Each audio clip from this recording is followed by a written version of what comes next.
Because women in science have the power to change the world, discover Women in Science, presented by the L'Oréal Foundation.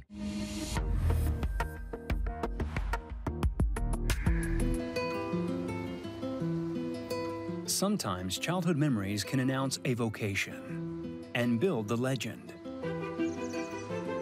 60 years ago in Brazil, in a schoolyard in Sao Paulo, Mayana Zatz was a little girl who didn't go unnoticed. As much as I remember my infancy, I like to read books. When I start reading books about scientists, about Pasteur, about Madame Curie, I always thought it was very interesting. Who could predict then that this Brazilian girl would become one of the greatest geneticists of our time? To meet with Mayana Zatz is to delve into the history of genetic diseases called muscular dystrophies. Duchenne muscular dystrophy, for example. Diseases that are very rare, always incurable, and which destroy muscles. After almost 50 years' work, Mayana Zatz has mastered the art of detecting these disorders. And soon, perhaps, she'll be treating them. To be a scientist, it's something from the heart. You have to love it. We want to know how it is inside, how it works, and how it can be fixed if it needs to be fixed. In Sao Paulo, Brazil, all doctors know this address. The Human Genome Research Center, founded by Mayana Zatz. It's both a research lab and a treatment center unique in Brazil. Opened in 1988, it's a last-chance saloon for families helpless before the disease. This Wednesday morning, Ciela has brought her 10-year-old nephew, Arthur, to be examined. Until now, nobody at the hospital has been able to identify the cause of his pains. They have driven 5 hours from their poor village in the countryside to meet Mayana and her teams. Here, consultation is free to the most disadvantaged. Now, Arthur, we're going to start the exercise. We'll sit on the floor. I'll go in this corner. We'll push the chair here. And if you need help to stand up, I'm right here. But if you can do it without help, it's better. Up we get. Since he was born, a mysterious ache has eaten away at this child's body. Muito bem. Good. We've never stopped seeking a solution. For 5 years, we've been back and forth to doctors because he keeps falling constantly. And now he can't eat any solids, just liquids. Why can't you eat, Arthur? Because I can't swallow. Mayana quickly saw the seriousness of the diagnosis.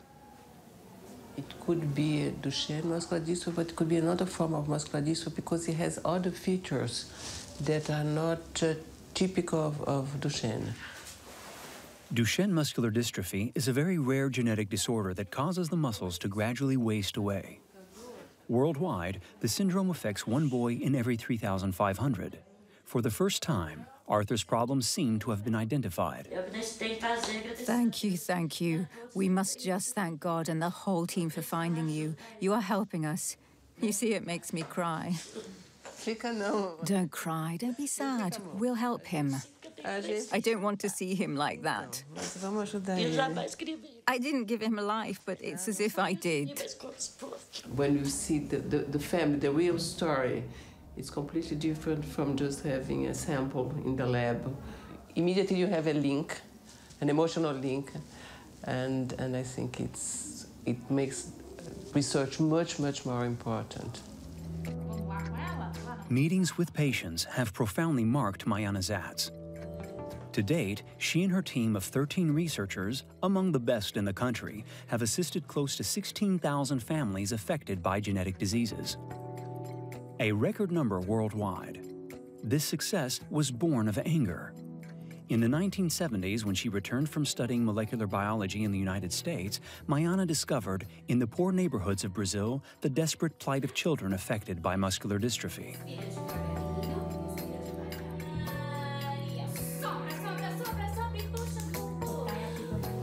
I was shocked to see how abandoned the children that were born were.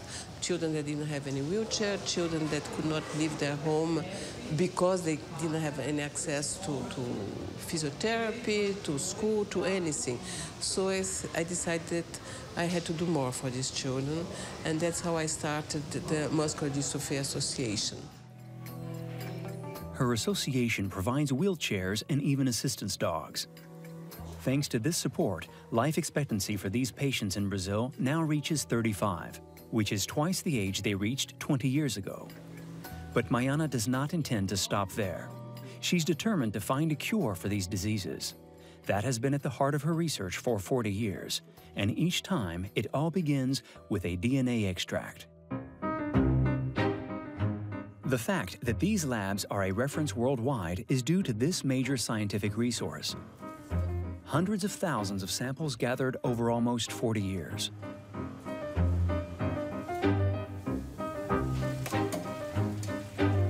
These are cells. For many questions in biology, unless you have a lot of samples, you cannot answer. So you either have to have good families, very well described, very well analyzed, or you have to have large collections of one disease. Since the sequencing of the first human genome in 2001, research has accelerated at such a speed that it now takes Mayana's team less than 24 hours to detect a genetic anomaly. This is the machine where it all begins. It deciphers the DNA combinations, and it costs more than $500,000. The big challenge now is not to generate the data, but to interpret the data. For this person, that's a small part of the chromosome that is missing. And this can cause also a kind of disease. With this remarkable library, Mayana and her teams were the first to discover the genes responsible for several muscular dystrophies. In particular, Knoblauch syndrome, which causes total blindness, and amyotrophic sclerosis, Charcot's disease. It's about spotting anomalies and mutations in order to prevent hereditary problems. In the case of Duchenne muscular dystrophy, a carrier mother has a 50% chance of passing on the defective gene to her child. Prior to the arrival of these technologies, Mayana could only provide families with statistics and probabilities. But with this incomparable accumulation of data over several generations, Mayana can establish the genetic identity card of entire families. This can predict future births at risk. For genetic counseling, it's very important because we have families that come here and say, I had a brother that died of muscular dystrophy 10 years ago, and I want to know if I'm a carrier or not. So if you have the DNA of the deceased brother, you know already what mutation he had, and you can immediately look at the possible carrier. This power of prediction, which makes it possible to detect the onset of a disease several years in advance, is not without its ethical problems. Mayana knows she can change the course of a life with these family secrets. This raises new questions, because do you want to know that you are going to have Huntington disease or anything that is going to start when you'll be 50, 60, I don't know when? Each case is different, and we discuss each case. For example, there was a young lady who was 17 years old, and her father had myotonic dystrophy. Myotonic dystrophy, they close their hands, and they have it's very difficult to open the hands, okay? This is typical of the disorder. And this young girl said, I want to be a dentist. But if I have the mutation, I'm not going to do this, because I'm sure if I won't be able to manipulate it and to be a dentist. So we decided to test her, and she didn't have the mutation, so she went to her school, what she wanted to do.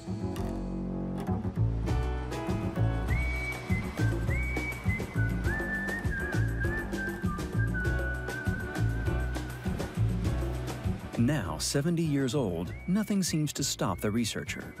An incredible destiny for this native of Tel Aviv in Israel, who came to Brazil with her parents at the age of 7 and who has since conquered her adopted country. Even to the point of having the law on genetics modified in the Senate. That was March 2, 2005. Back then, Mayana wanted to convince elected officials to accept experiments on stem cells hitherto prohibited under pressure from religious groups which in Brazil are all-powerful. She could count on the support of patients' families.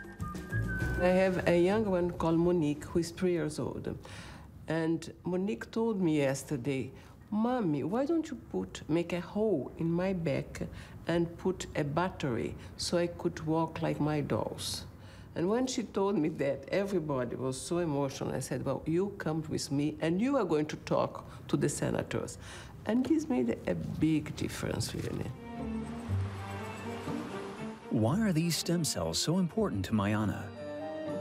Back to the Genome Center for a decisive meeting. Mayana is convinced that the remedy to genetic diseases is hiding in stem cells, the matrix of all cells in the human body. To master their development, to modify the DNA found there, is to stop the malfunctions and even to recreate organs from scratch. Hello, Luis. Hello, Mayana. What are you looking at? The cells that will be used for the project. They're ready for differentiation. We can use the cells to make 4 specific cell types from liver, and then we are going to use them in a combination, and then we are going to make a new liver. So the genetic medicine is not a dream, just the future now. Oh yes, I think each time it's more the present than the future. but certainly it will be a revolution, I think, in the treatment of genetic disorders. A revolution that Mayana believes could well happen within 30 years. When we left, she told us she felt she had not done enough for science and the families of the sick. She is definitely the only one to feel that way.